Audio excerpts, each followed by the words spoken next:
오늘 저는 무슨 설교를 할까 고민을 하다가 로마서 말씀에 대하여 대강을 다시 한번 나누어 보기로 작정하였습니다. 거의 1년 가까운 시간 동안 우리는 로마서를 함께 나누었습니다. 그런데 로마서가 참 귀한 복음에 담겨 있는 말씀인데 앞에 부분을 읽으면 뒤에 부분을 잘 모르게 되고 또 뒤에 부분을 듣다가 보면 앞에 부분을 기억하지 못하는 어려움도 있었던 것 같습니다. 복음은 듣고 다시 들어서 우리의 것으로 삼아야 합니다. 성령도 다시 받고 다시 받아서 늘 충만해야 하는 것과 마찬가지입니다.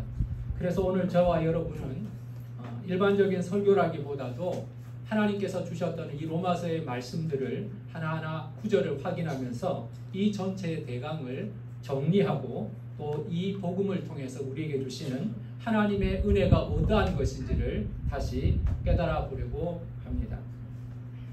여러분들은 편지를 한번 써보신 적이 있습니까? 요즘은 손으로 쓰는 편지가 참 드문 시대가 되었습니다. 저도 요즘은 손으로 편지를 쓴 적이 거의 없고요. 또 받아본 적도 없습니다. 기껏해야 그냥 카드에다가 이름을 좀 적는 정도, 짧은 글을 정도에 불과하죠. 그러나 대단히 중요한 내용이 있다면 누군가에게 간절한 내용을 전달하고자 한다면 손으로 쓴 편지가 필요할 것이고 그 내용은 길어질 수밖에 없었을 것입니다. 여러분 잘 알다시피 로마서는 사도 바울이 로마 교회에 있는 성도들에게 쓴 편지라고 우리는 믿습니다. 이때 바울이 고린도에 머물고 있었던 것으로 추정하는데 그가 3차 전도 여행 중에 고린도에 머물면서 로마 교회를 향한 마음을 하나님이 주심으로 말미암아 어떻게라든지 이 로마에 가고 싶은데 갈 길은 열리지 않는 가운데 이 로마 교인들을 어떻게 도울 수 있을까? 어떻게 저들의 연약함을 세워줄 수 있을까? 고민하다가 바울은 편지를 쓰기로 작정한 것입니다. 그렇게 쓴 바울의 편지가 무려 16장에 걸칠 정도로 긴 편지가 되었던 것입니다. 근데 우리가 로마서를 읽고 나서 깨닫게 된 것은 그것입니다. 로마에 있는 교인들이 들어야 하는 편지였음에도 불구하고 로마에 있는 교인뿐만 아니라 고난 속에서 살아가고 유혹 속에서 살아가고 주님의 다시 오심을 기다리며 살아가는 모든 성도들이 들어야 할 말씀이라면 오늘 저와 여러분도 비록 로마에 있는 교인들은 아닐지라도 동일한 믿음으로, 동일한 마음으로, 동일한 기다림으로 살아가고 있기에 우리는 다시 로마서를 들어야 하는 것입니다. 오늘 본문 말씀에 보면 이 바울은 1장 10절에서 너희에게 가기를 간절히 원한다 이렇게 말합니다. 너희에게 가기를 간절히 원합니다. 여러분 로마에 가고 싶은 사람들이 많이 있을 겁니다. 제가 중세에 보니까요. 중세의 신앙생활을 잘하는 사람들은 순례하는 것, 신앙의 여정을 순례하는 것을 믿음의 훈련으로 생각했더라고요. 자신의 신앙을, 신앙의 여정, 신앙의 순례를 통해서 자신의 신앙을 확인하고 또 강화하는 것이 여정의 목표였습니다. 중세시대 때 크리스찬들이 여정을 많이 갔던, 순례를 많이 갔던 세 도시가 있는데 제일 중요한 도시는 예루살렘, 두 번째 도시는 산티아고, 스페인의 산티아고, 세 번째는 이탈리아 로마였습니다. 이렇게 믿음의 사람들은 로마에 가는 것을 좋아했던 것 같아요. 근데 바울은 그런 의미에서 로마에 가려고 하는 것이 아닙니다. 가려고 하는 목적이 무엇입니까? 11절을 한번 다 읽어보겠습니다. 11절을 읽겠습니다. 시작. 내가 너희 보기를 간절히 원하는 것은 어떤 신령한 은사를 너에게 나누어 주어 너희를 견고하게 하려 함이니. 자, 여러분 신령한 은사를 나누어 주려고 한다는 겁니다. 신령한 은사를 나누어 준다. 우리가 신령한 은사라고 하니까 당장 떠오르는 것이 막 이렇게 기적이 일어나고 병이 고침을 받고 귀신이 떠나가고 이런 은사인가? 이런 능력이 필요한가? 로마 교회가 그런 것이 필요한 교회였나? 이런 생각을 하게 됩니다. 그런데 사실은 그런 내용이 아닙니다. 여러분 14절을 한번 보겠습니다. 14절을 보면 바울은 더 구체적으로 신령한 은사가 무엇인지를 이야기하고 있습니다. 14절을 다 같이 읽겠습니다. 시작. 헬라인이나 야만인이나 지혜 있는 자나 어리석은 자에게 내가 빚진 자라. 그러므로 나는 할 수 있는 대로 로마에 있는 너희에게도 복음 전하기를 원하노라. 여러분, 신령한 은사를 전하려고 하는데요, 그 신령한 은사라는 게 뭐냐? 복음이라는 겁니다. 이 복음이 신령한 은사라는 겁니다. 여러분, 우리는 복음에 대해서 알고 있습니다. 그리고 알고 있는 것으로 생각하고 있습니다. 실제로 알고 있는 것과 그것이 내 것인 것, 그것을 알고 있는 것과 그 능력 가운데 살아가는 것은 별개의 문제이긴 하죠. 예를 들어 몸을 고치는 이 좋은 약이 있다고 합시다. 그 약을 주머니에 넣어둔다고 해서 내 것이라고 말할 수 없습니다. 그 약을 먹을 때 나의 것이 되는 것이고 영향력이 나타나는 거죠. 복음도 마찬가지입니다. 여러분이 복음을 알고 있다고 해서 예수님이 십자가에 돌아가셨대, 사흘 만에 부활하셨대, 믿는 자를 구원하신대 라는 지식들이 능력은 아니라는 겁니다. 그 복음이 우리 안에 있어야, 그 복음이 내 안에서 살아있어야, 그 복음의 감격을 경험한 자라만이 이 복음은 능력이 되는 거죠. 바울은 이렇게 빚진 자가 되어서 복음을 전하고 싶어 합니다. 왜 그러면 복음을 전하고 싶어 할까요? 16절에 보면 16절부터 읽겠습니다. 다 같이 읽겠습니다. 시작. 내가 복음을 부끄러워하지 아니하노니 이 복음은 모든 믿는 자에게 구원을 주시는 하나님의 능력이 됨이라. 먼저는 유대인에게요 그리고 헬라인에게로다. 복음에는 하나님의 의가 나타나서 믿음으로 믿음에 이르게 하나니 기록된 바 오직 의인은 믿음으로 말미암아 살리라 함과 같으니라. 바울은 이렇게 말합니다. 신령한 은사를 너에게 전해주게 하겠다.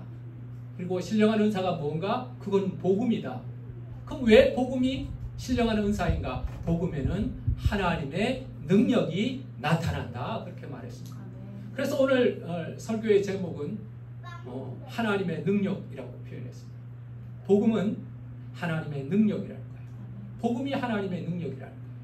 그러면 복음이 어떻게 하나님의 능력이 되는가? 복음 가운데는 어떤 하나님의 능력이 나타나는가? 우리는 계속해서 볼 필요가 있습니다. 자, 왜 우리에게 복음이 필요한가? 여러분, 병든 사람에게는 약이 필요하죠. 건강한 사람에게는 약이 필요 없습니다. 배고픈 사람에게는 밥이 필요하죠. 배부른 사람에게는 아무리 맛있는 음식이라도 그를 부담스럽게 할 뿐이지 그에게 유익이 되지 않습니다. 그런데 왜 우리에게 복음이 필요할까요? 로마 교인들에게 복음이 필요할까요? 복음이 필요한 이유에 대해서 18절부터 나타납니다. 18절을 우리 다 같이 읽겠습니다. 시작. 하나님의 진노가 불의로 진리를 막는 사람들의 모든 경건하지 않음과 불의에 대하여 하늘로부터 나타났나니. 그렇게 말합니다. 여러분, 이 말은 상당히 어려운 말이었고 이 본문을 설교할 때 여러분에게 다 설명을 해드렸습니다. 이 내용은 하나님의 말씀을 알지 못하는 자들과 하나님의 말씀을 알지만 불의를 행하고 있는 악한 자들, 타락한 자들에 대해서 말하고 있습니다. 불의를 행하는 자들, 하나님을 알지 못하면서 불의를 행하는 자들, 그리고 하나님 앞에 거룩한 양심이 있음에도 불구하고 하나님 주신 선한 양심이 있음에도 불구하고 그 양심을 배반하면서 악한 줄 알면서도 악한 일을 행하는 자들에 대한 말씀입니다. 자, 그들은 어떤 행동을 하는가? 32절을 우리 다 같이 읽겠습니다. 시작. 그들이 이 같은 일을 행하는 자는 사형에 해당한다고 하나님께서 정하심을 알고도 자기들만 행할 뿐 아니라 또한 그런 일을 행하는 자들을 옳다 하느니라.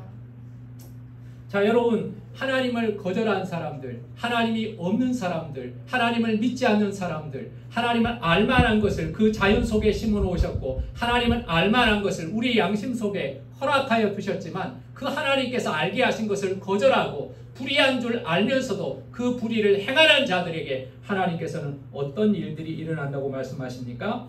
여러분, 죄의 목록이 계속 나오죠? 1장을 읽어보세요. 거기에 21가지의 죄의 목록이 나오게 됩니다. 21가지의 죄의 목록이 나오게 됩니다. 성령의 열매는 9가지예요. 근데 죄악의 열매는 21가지나 된다는 사실을 우리는 알게 됩니다. 자, 그렇다면 하나님이 없는 사람들에게는 이와 같이 21가지의 범죄가 열매로 맺힌다고 말하고 있는데, 그럼 율법에 있는 유대인들은 안전한가? 하나님을 안다고 하고 있고 제사가 있고 율법이 있고 성전이 있는 유대인들은 안전한가? 2장 12절을 읽어보겠습니다. 2장 12절을 다 같이 읽겠습니다. 2장 12절 다 같이 읽습니다. 시작. 무릇 율법 없이 범죄한 자는 또한 율법 없이 망하고 무릇 율법이 있고 범죄한 자는 율법으로 말미암아 심판을 받으리라. 3장 19절을 다시 읽겠습니다. 3장 19절을 읽겠습니다. 3장 19절 다 같이 봉독합니다. 시작. 우리가 알거니와 무릇 율법이 말하는 바는 율법 아래에 있는 자들에게 말하는 것이니 이는 모든 입을 막고 온 세상으로 하나님의 심판 아래에 있게 하려 함이라. 그러므로 율법의 행위로 그의 앞에 의롭다 하심을 얻을 육체가 없나니 율법으로는 죄를 깨달음이라. 여러분, 하나님은 말씀하십니다. 율법으로 행함으로 말미암아 의롭다 할 육체가 없다는 겁니다. 율법 아래에 있는 자들의 모든 입을 막으신다는 겁니다. 유대인들도 율법을 가지고 있었지만 그 율법을 행하는데 실패함으로 말미암아서 그들도 하나님 앞에 의롭다 자랑할 수 없으며 그 죄를 깨달을 뿐이지 죄를 없게 하는 데는 실패하였다는 것입니다. 자, 그런데 복음은 어떻게 해서 능력이 되는가? 복음은 또 다른 의입니다. 복음은 율법이 아닌 의입니다. 여러분, 이것을 잘 기억해야 합니다. 하나님은 우리를 의롭게 여기시기를 원합니다. 의롭게 되기를 원하십니다. 하나님이 의로우시기 때문에 우리가 의롭게 되기를 원합니다. 그런데 하나님께서 우리에게 죄 지은 우리에게 의롭게 되는 첫 번째 방법을 허락하셨습니다. 그것은 율법이죠. 그러나 인간은 율법을 행하는데 불순종하고 불성실함으로 말미암아 율법을 행함으로 의롭게 되는 데는 실패하였습니다. 그리고 하나님께서는 율법이 아닌 또 다른 의를 우리에게 허락하신 것입니다. 율법이 아닌 또 다른 의, 율법이 아닌 것으로 의롭게 되는 방법을 하나님이 열어놓으신 것입니다. 21절부터 25절까지 말씀입니다. 제가 읽겠습니다. 이제는 율법에 하나님의 한 의가 나타났으니 율법과 선지자들에게 증거를 받은 것이라. 곧 예수 그리스도를 믿음으로 말미암아 모든 자에게 미치는 하나님의 의인이 차별이 없느니라. 모든 사람이 죄를 범하였음에 하나님의 영광에 이르지 못하더니 그리스도 예수 안에 있는 속량으로 말미암아 하나님의 은혜로 값없이 의롭다 하심을 얻은 자 되었느니라. 이 예수를 하나님이 그의 피로써 믿음으로 말미암은 화목제물로 세우셨으니 이는 하나님께서 길이 참으시는 중에 전에 지은 죄를 간과하심으로 자기의 의로우심을 나타내려 하심이니.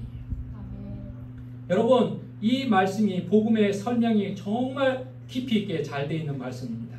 자, 하나님은 예수 그리스도를 믿는 믿음을 의로 여기시기로 작정하셨다는 겁니다. 율법을 행함으로 의롭게 되는데 실패한 인간에게 예수 그리스도를 믿는 믿음, 그 믿음을 보시고 의롭게 여기시기로 작정하셨다는 겁니다. 자, 이 의는 차별이 없습니다. 모든 사람에게 임합니다. 강도에게도 임하였습니다. 가늠한 여인에게도 임하였습니다. 병든 자에게도 임하였습니다. 무식한 어부에게도 임하였습니다. 이 믿음을 가진 모든 자들에게 차별 없이 하나님은 의롭다 하셨는데 어떻게 하셨는가? 예수 안에 있는 속량으로 말미암아 예수 십자가로 인하여서 죄에 대한 대가를 지불하심으로 말미암아 하나님의 은혜로 예수를 하나님이 그 피로써 믿음으로 화목제물로 세우심으로 우리의 죄를 간과하셨습니다. 예수가 화목제물이 되었습니다. 화목제물이 되었습니다. 죄를 없게 하는 제사의 제물이 되심으로 죄가 없어짐으로 말미암아 하나님과의 의가 드러나게 된 겁니다. 26절을 다시 봉독해 하겠습니다. 곧 이때 자기의 의로우심을 나타내사 자기도 의로우시며 또 예수를 믿는 자를 의롭다 하려 하심이라. 그런즉 자랑할 때가 어디냐? 있을 수 없느니라. 무슨 법으로냐? 행위로냐? 아니라 오직 믿음의 법으로니라. 그러므로 사람이 의롭다 하심을 얻는 것은 율법의 행위에 있지 않고 믿음으로 되는 줄 우리가 인정하느니라. 여러분 로마서에는 또 다른 의, 율법으로 얻는 의가 있고 하나님께서 믿음으로 얻는 의를 허락하셨다는 겁니다.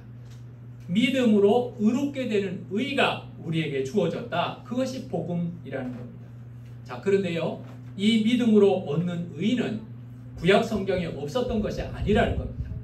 구약 성경에도 믿음의 사람들은 이 믿음으로 의롭게 되는 의를 경험하였다는 겁니다. 대표적인 사람이 누군가? 바로 아브라함입니다. 4장 2절을 우리가 읽어보겠습니다. 로마서 4장 2절입니다. 시작. 만일 아브라함이 행위로서 의롭다 하심을 받았으면 자랑할 것이 있으려니와 하나님 앞에서는 없느니라. 성경이 무엇을 말하느냐? 아브라함이 하나님을 믿음에 그것이 그에게 의로 여겨진 바 되었느니라. 아브라함이나 그 후손에게 세상의 상속자가 되리라고 하신 언약은 율법으로 말미암은 것이 아니요 오직 믿음의 의로 말미암는 것이니라 말씀합니다. 아브라함도 말이에요, 행함으로 말미암아 착한 일을 많이 함으로 인하여서 믿음의 조상이 되고 의롭게 된 게 아니에요. 아브라함은 자신의 부인을 2번이나 팔았던 사람입니다. 그런 사람이 어떻게 믿음의 조상이 될 수가 있습니까? 아브라함은 실수를 많이 했던 사람입니다. 하나님의 언약의 약속을 기다리지 못하고 애굽으로 내려가는 실수도 했던 사람이죠. 그러나 하나님께서 그를 의롭다고 여기시고 의의 조상으로 여기시는 것, 믿음의 조상으로 여기시는 것은 그가 하나님을 믿음에 그 믿음을 의로 여기셨고 그 믿음을 가진 자들을 의롭게 여기시는 믿음의 조상, 그 아브라함의 믿음이 예수 그리스도를 믿는 믿음으로 의롭게 되는 믿음과 본질적으로 같다는 말입니다. 23절을 한번 읽어보겠습니다. 23절입니다. 시작.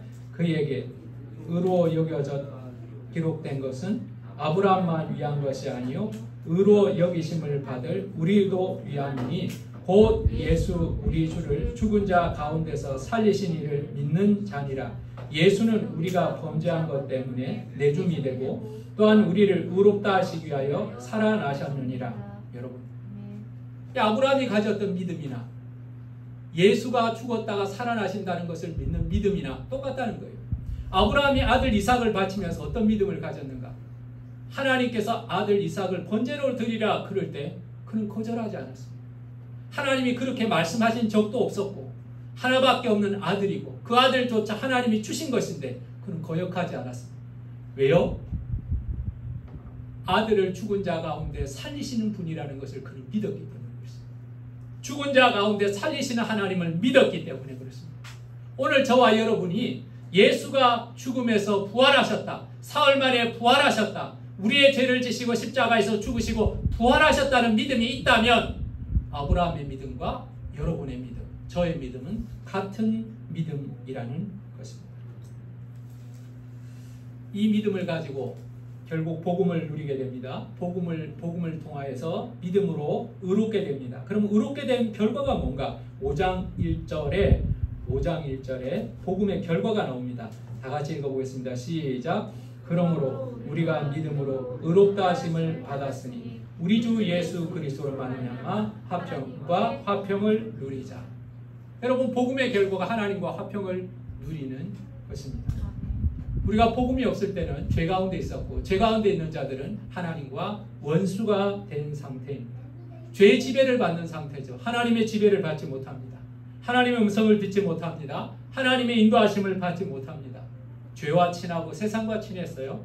근데 우리가 복음을 받음으로 말미암아 믿음을 가짐으로 말미암아 의롭게 됨으로 말미암아 이제 하나님과는 화평을 누리게 됩니다. 하나님과 교제하게 된 것입니다. 자, 그렇다면 6장부터 로마서 6장부터는 구원받은 사람은, 복음을 가진 사람은 어떻게 살아야 하는가입니다. 1장부터 5장까지는 왜 복음이 무엇인가, 왜 복음을 받아야 하는가에 대해서 이야기하고 있습니다. 6장부터는요, 복음을 가진 사람은 어떻게 살아야 하는가, 구원받은 사람은 어떻게 살아야 하는가. 여러분, 어떤 사람들은 예수 믿고 천국 가려고 복음을 받습니다. 예수 믿고 천국 가려. 여러분, 그러면 복음을 영접함과 동시에 천국 갈 수 있습니다. 그때 하나님 앞에 가는 것이 더 아름답지 않겠습니까? 산다고 하여도 우리는 고난 가운데 살아갈 겁니다. 내년에 날씨가 좋을까요? 아니요. 아마도 더 나빠질 겁니다. 비가 어떻게 될까요? 앞으로 자연재앙은 더 많아질 것입니다. 여러분, 살아가면서 우리는 더 많은 죄를 짓게 될 것이죠. 그러므로 살아서 있는 것보다 예수 믿고 바로 천국 가는 것이 더 좋을 수도 있습니다. 그런데 하나님께서는 그렇게 말씀하지 않았습니다. 왜 우리는 어떻게 살아야 하는가?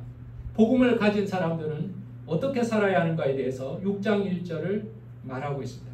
우리 다 같이 6장 1절을 읽겠습니다. 시작. 그런즉 우리가 무슨 말을 하리요? 은혜를 더하게 하려고 죄에 거하겠느냐? 그럴 수 없느니라. 죄에 대하여 죽은 우리가 어찌 그 가운데 살리요?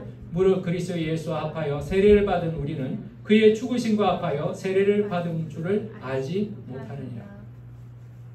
여러분, 우리는요, 예수와 함께 세상의 죽은 자가 되었다는 겁니다. 죄에 대하여 죽은 자가 되었다는 겁니다. 죄를 멀리하라는 겁니다. 죄의 지배를 받지 말라는 겁니다. 어떤 것을 기억하라는 거예요? 세례를 기억하라. 세례를 기억하라. 세례가 무엇입니까? 우리가 생각하는 세례, 그 세례는 예수 그리스도를 믿음으로 말미암아 예수 그리스도와 함께 죽고 예수 그리스도와 함께 부활하는 것을 세례는 보여줍니다. 침례가 훨씬 더 그 상황을 잘 보여주는데요. 예수를 믿기로 작정한 사람이 물에 들어갑니다. 물에 들어가는 것은 죽음을 상징합니다.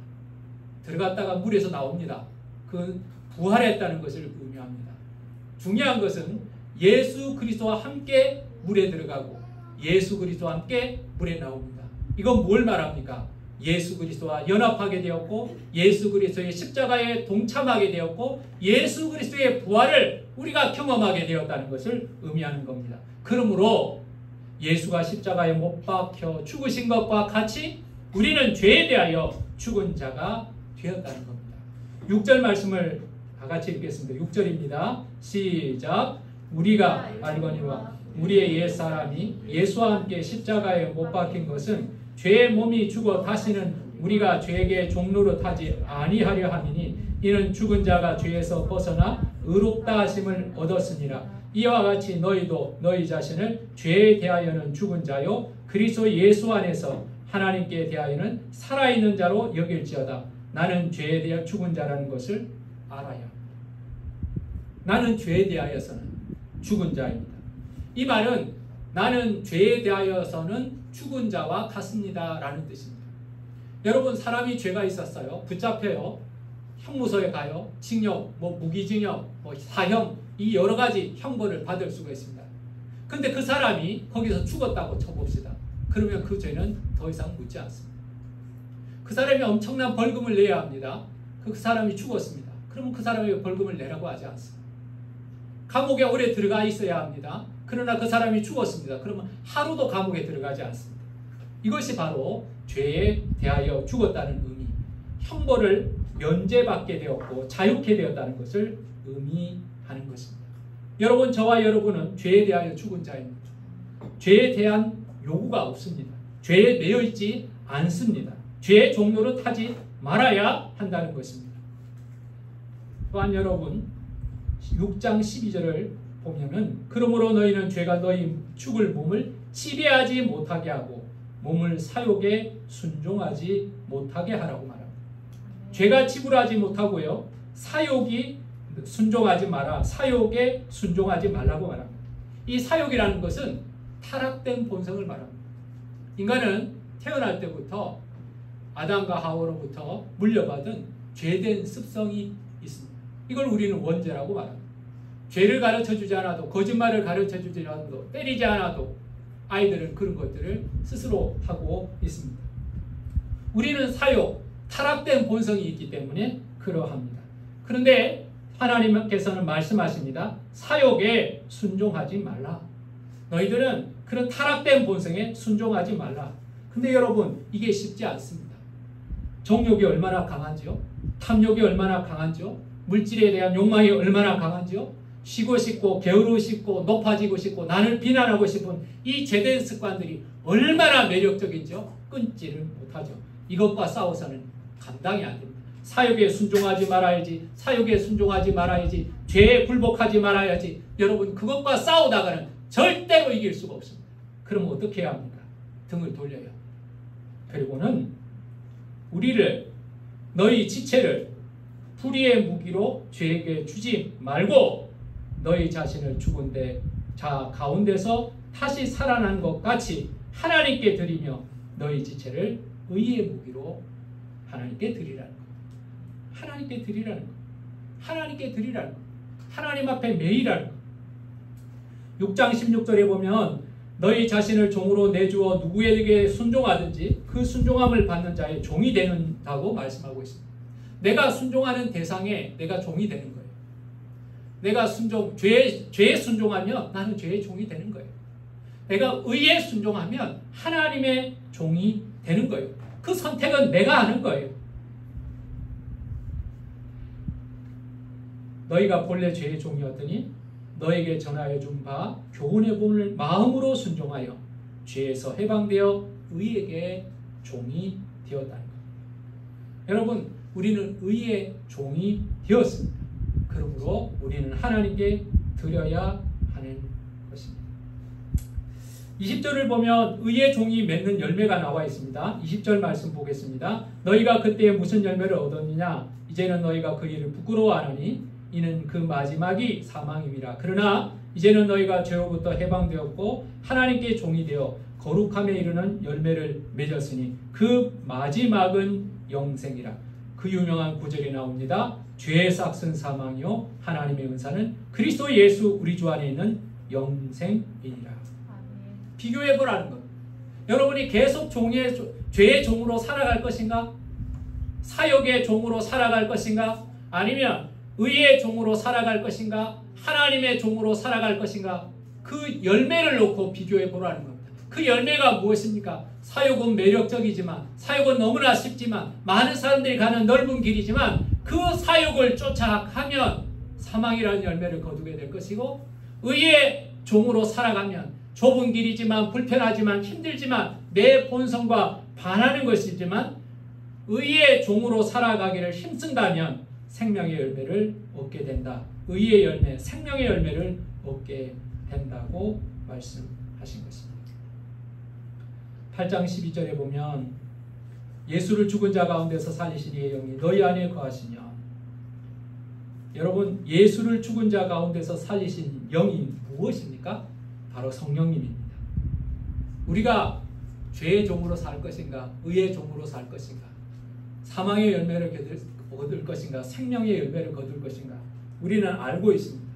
그리고 의의 종이 되려고 힘씁니다. 그러나 내 힘으로 잘 안 되죠. 그때 우리를 도우시는 분, 의의 종으로 살도록 도우시는 분이 성령님이시라는 겁니다. 성령님이시라는 겁니다.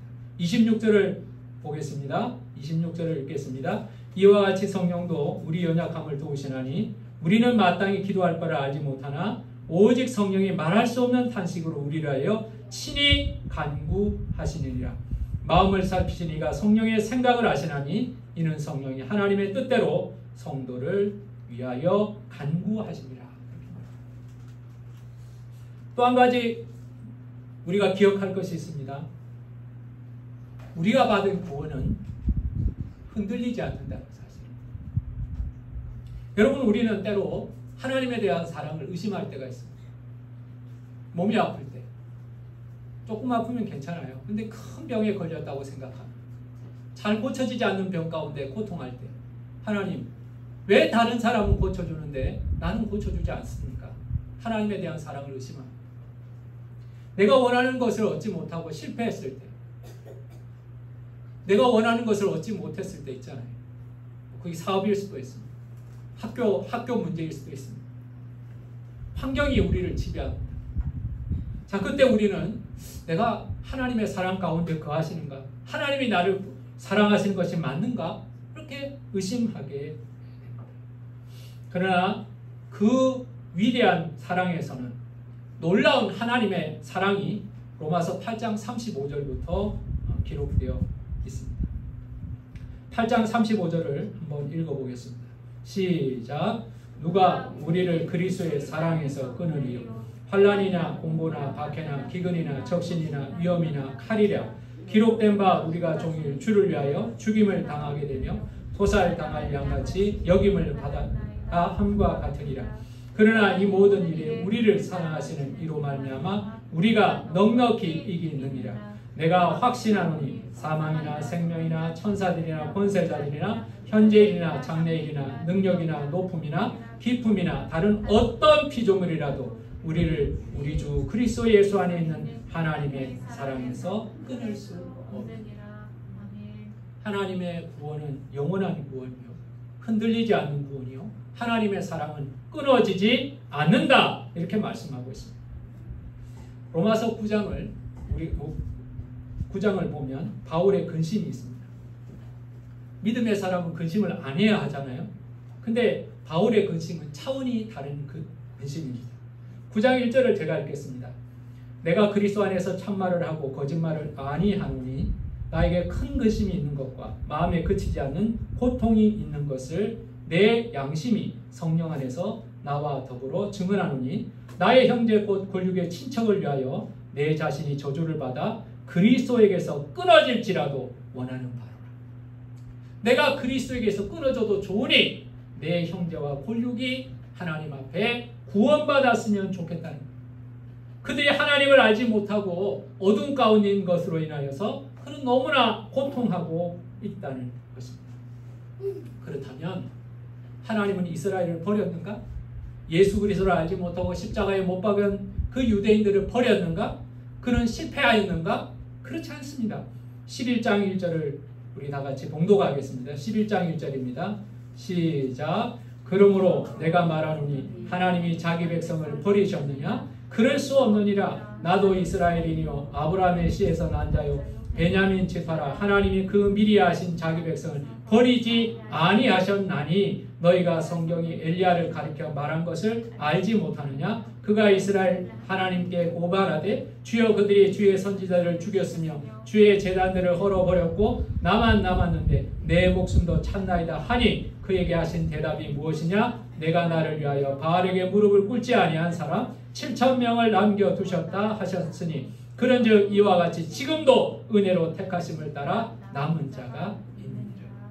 지금도 유대인들 가운데 하나님 믿는 사람들 별로 없어 보이지만, 예수 믿는 사람은 없어 보이지만, 구원받은 사람 없어 보이지만 그렇지 않다는 거예요. 엘리야 시대 때 없어 보였지만 하나님이 절하지 않았던 7,000명을 남겨놓으신 것처럼 지금도 하나님께서는 구원받은 자들을 남겨놓으셨다, 그렇게 말합니다. 그럼 왜 하나님 이 이스라엘 사람들을 조금만 남겨놓으셨습니까? 왜 이스라엘 사람들을 실족하게 하셨습니까? 11절에 보면 그 답이 나와 있습니다. 그러므로 내가 말하노니 그들이 넘어지기까지 실족하였느냐? 그럴 수 없느니라. 그들이 완전히 넘어져서 일어나지 못할 정도로 실패했느냐? 그렇지 않다는 거예요. 그들의 넘어짐으로 구원이 이방인에게 이르러 이스라엘로 시기 나게 함이니라. 그들의 넘어짐이 세상의 풍성함이 되며 그들의 실패가 이방인의 풍성함이 되거늘 하물며 그들의 충만이요. 이스라엘 백성들이 넘어졌습니다. 십자가 앞에서 넘어졌습니다. 예수를 믿는데 넘어졌습니다. 그래서 그 넘어짐으로 말미암아 복음이 이방 가운데 막 흩어지게 되었다는 겁니다.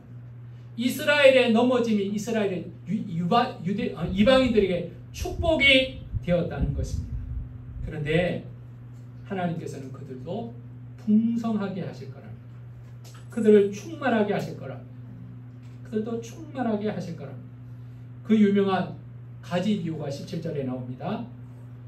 참 감람나무의 가지를 꺾어서 돌 감람나무를 접붙였습니다. 여기서 돌 감람나무는 이방인입니다.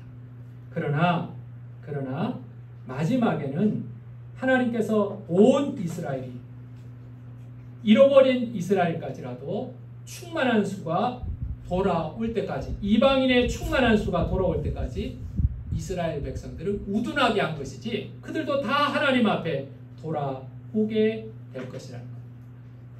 마지막으로 12장을 보겠습니다. 우리는 그러면 어떻게 살아야 하는가? 어떻게 살아야 하는가?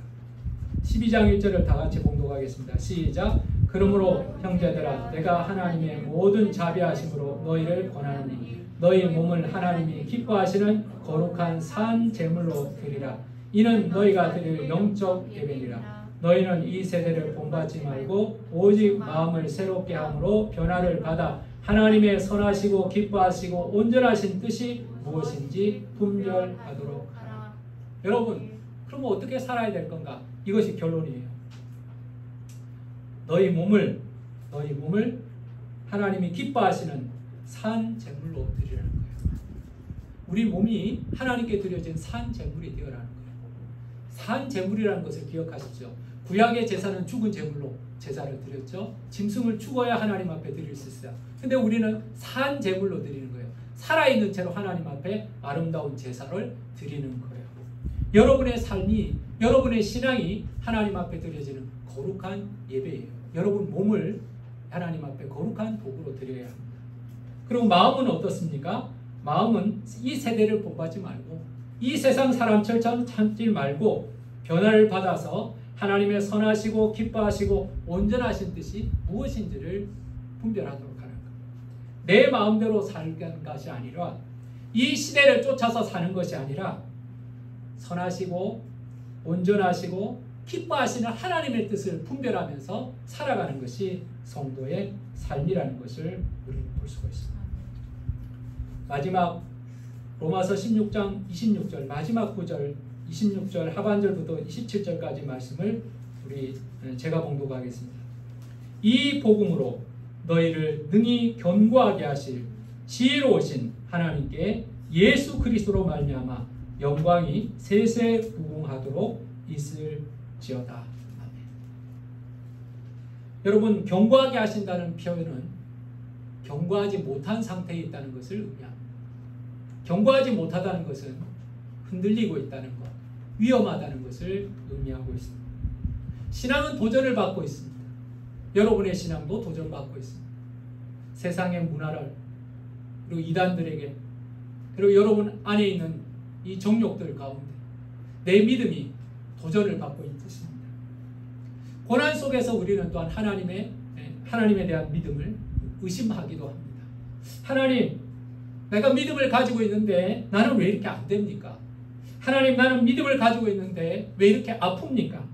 하나님, 나는 믿음을 가지고 있는데 왜 내 소원을 들어주지 않습니까? 여러분, 우리는 그러한 많은 도전 가운데 살아가고 있습니다.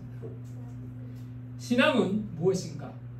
하나님께서 우리를 구원하시는 하나님께서 우리에게 주신 선물이 믿음인 것이죠. 자, 믿음을 통하여서 우리는 의롭게 되는 하나님의 복음을 듣게 되었습니다. 예수 그리스도를 믿는 믿음을 의롭게 여기시는 하나님의 의를 여러분과 저는 경험하게 되었습니다. 그리고 두 번째, 의롭게 된 자는 구원을 받은 것에 합당하게, 복음을 가진 것에 합당하게 살아야 한다고 말하고 있습니다. 악에게 지지 말고 선으로 악을 이기라고 말씀하고 있고, 우리의 몸은 하나님께 산 제사로 드리고 우리의 마음은 하나님의 기뻐하시고 선하시고 온전하신 뜻을 분별하라고 말씀하고 있습니다.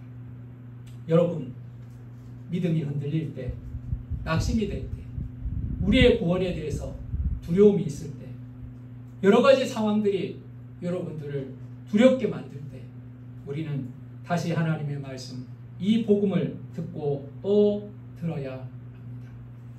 로마 교회를 견고하기 위해서 바울이 썼던 이 로마서이지만 오늘 저와 여러분이 이 시대를 살아가면서 도전받는 믿음 가운데 견고하게 서야 한다면 우리는 다시 복음을 듣고 복음에 감격하고 그리고 복음에 합당하게 살아가는 저와 여러분 다 되시기를 예수 이름으로 축원합니다.